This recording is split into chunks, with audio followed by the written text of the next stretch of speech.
Bueno, hola, buen día. Para los estudiantes de introducción a la literatura voy a hacer una cosa muy breve, un trabajito muy breve que consiste en leer un poema de Luis de Góngora. Es uno de los poemas que está en el módulo que están trabajando en los prácticos.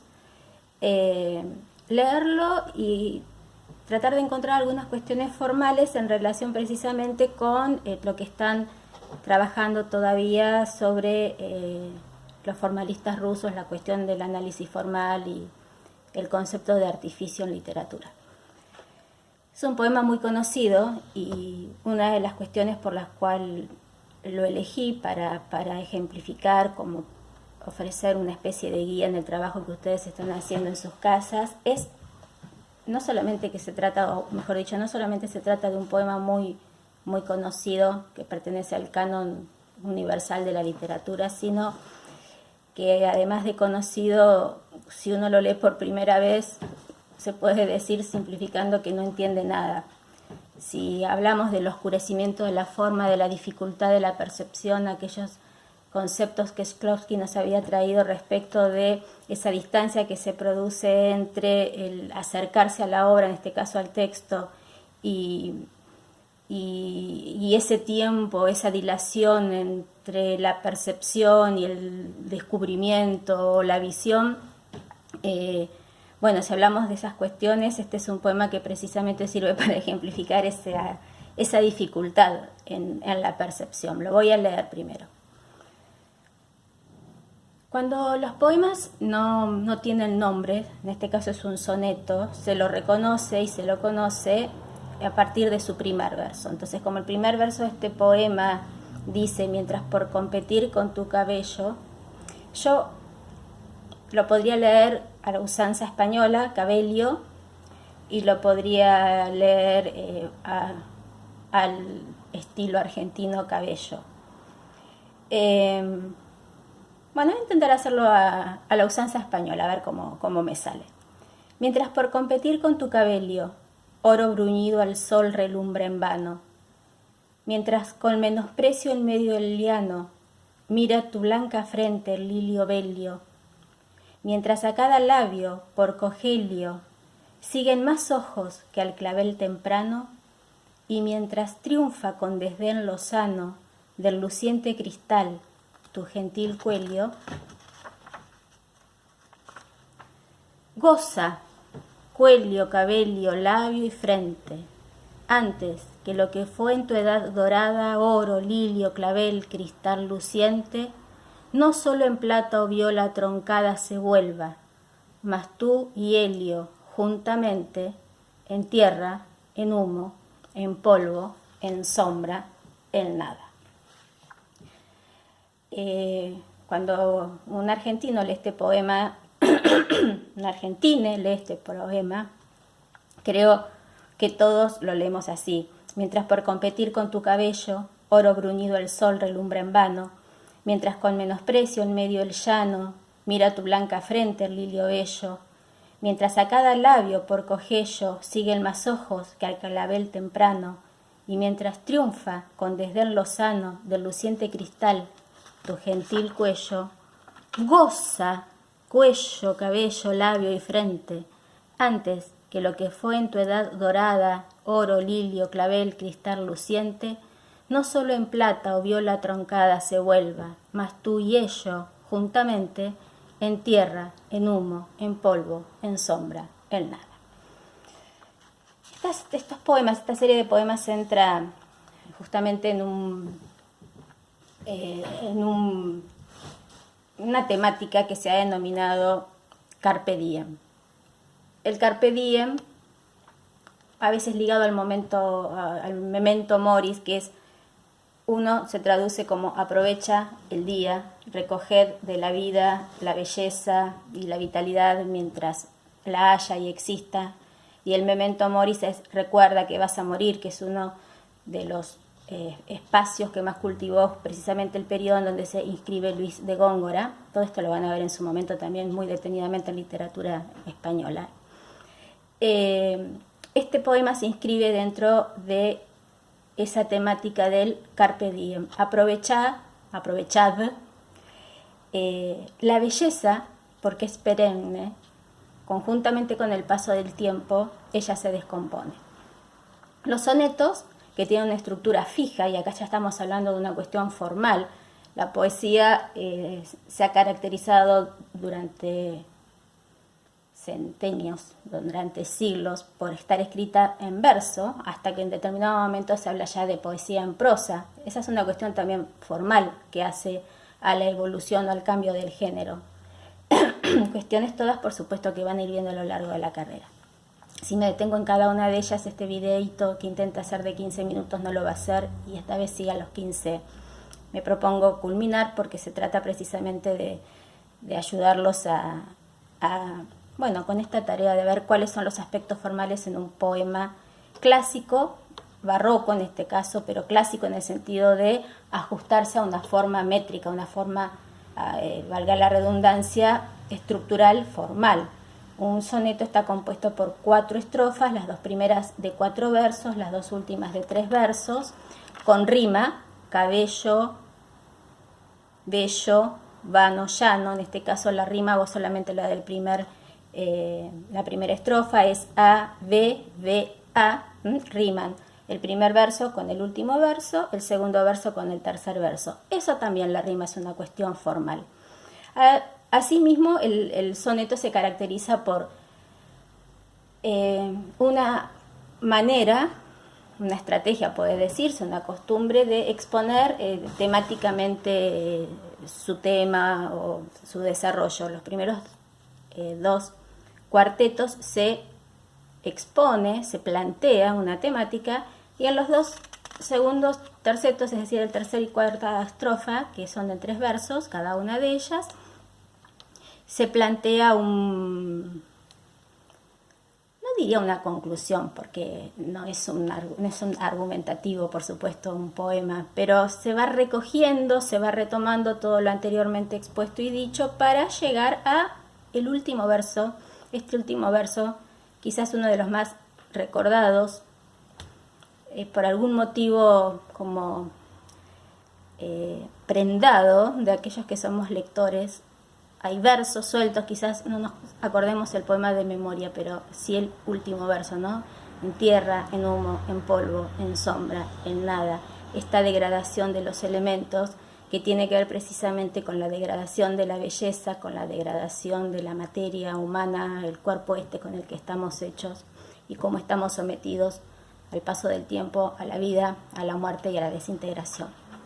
Ahora, primera estrofa. Mientras por competir con tu cabello oro bruñido al sol relumbra en vano. ¿Se acuerdan que en algún momento hemos dicho en el poco contacto que hemos tenido, presencial ninguno, ¿no? Pero hemos dicho que hay algo en el lenguaje poético que lo podemos llevar justamente a lo prosaico, y ahí pierde precisamente su calidad de forma poética.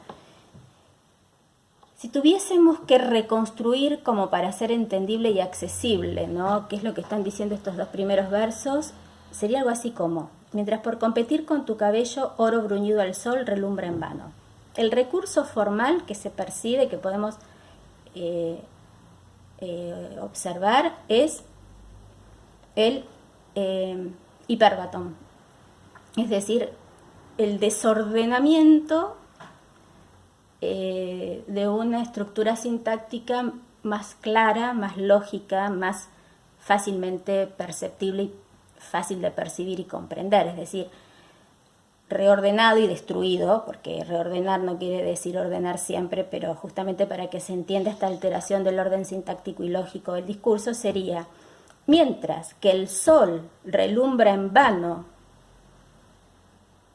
por querer competir con tu cabello, oro bruñido, o oro bruñido al sol, porque bueno, hay una cuestión que se plantea también con este orden a veces del discurso cuando está tan alterado. El al sol, ¿a quién modifica? ¿A oro bruñido al sol o tu cabello oro bruñido al sol? Al mismo tiempo es el sol quien relumbra en vano. Eso queda claro, pero queda claro en el momento en que uno se mete en el texto y precisamente juega con los significantes, juega con las palabras para ver esto, ¿no? De qué nos está hablando, qué es lo que está diciendo. Entonces, el sol relumbra en vano para competir con tu cabello, el cabello de la dama, de la mujer a quien se está retratando, describiendo en todo el esplendor de su belleza, es el tema de este poema. Continuamos. Mientras con menosprecio en medio el llano, mira tu blanca frente el lirio bello. El lirio, que es una flor blanca, en el medio del llano, ¿sí? Compite también, envidia podríamos decir, a la frente de ella, que es tan o más blanca que el lirio. Habíamos hablado recién del hipérbaton, ya podemos empezar a hablar de la hipérbole, es decir, la exageración de la belleza de esta dama, de esta mujer a la que se está describiendo es exultante. El sol le envidia el cabello dorado y los lirios blancos del campo le envidian su blanca frente. La palabra menosprecio, competir. ¿Quién compite? El sol. ¿Quién mira con menosprecio la frente blanca de ella al lirio en el medio del llano? Segunda estrofa. Mientras a cada labio, por cogerlo, por tomarlo, siguen más ojos que al clavel temprano, es decir, nuevamente una comparación implícita. Algo de eso también hay en el material que se les ha enviado. ¿Qué se compara? Bueno, hasta ahora se comparaba el sol con el cabello, por supuesto, al lirio con la frente, y acá se compara el rojo o la frescura de un clavel con el rojo, el rosado, la frescura de los labios, ¿no? Es decir, los ojos siguen más a los labios de esta mujer bella, recontrabella, hermosísima, hiperhermosa y joven. Bueno, esos labios son más deseados que un clavel temprano, es decir, un clavel aún todavía fresco, no marchito. Y mientras, ¿no? Porque hay una reiteración de este mientras, eso también es un recurso, búsquenlo entre el material que ustedes tienen. Y mientras triunfa con desdén lozano del luciente cristal tu gentil cuello, es decir, ¿quién triunfa? El gentil cuello, un cuello de cristal, triunfa sobre quién, mejor dicho, ese cuello gentil triunfa sobre el cristal. ¿Cómo es un cristal? Frágil, fino, transparente. Acá también el lector tiene que reponer todas las cualidades, los adjetivos que corresponden a cada uno de los objetos o elementos con los que es comparado cada una de las partes que conforman a esa figura femenina extremadamente bella, joven, hermosa.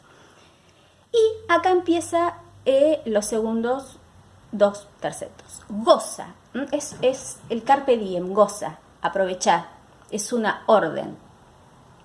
Y retoma de una manera magistral, realmente este poema es bellísimo en su estructura, ¿no? En su cuestión formal, porque retoma todo lo enunciado en los dos cuartetos anteriores.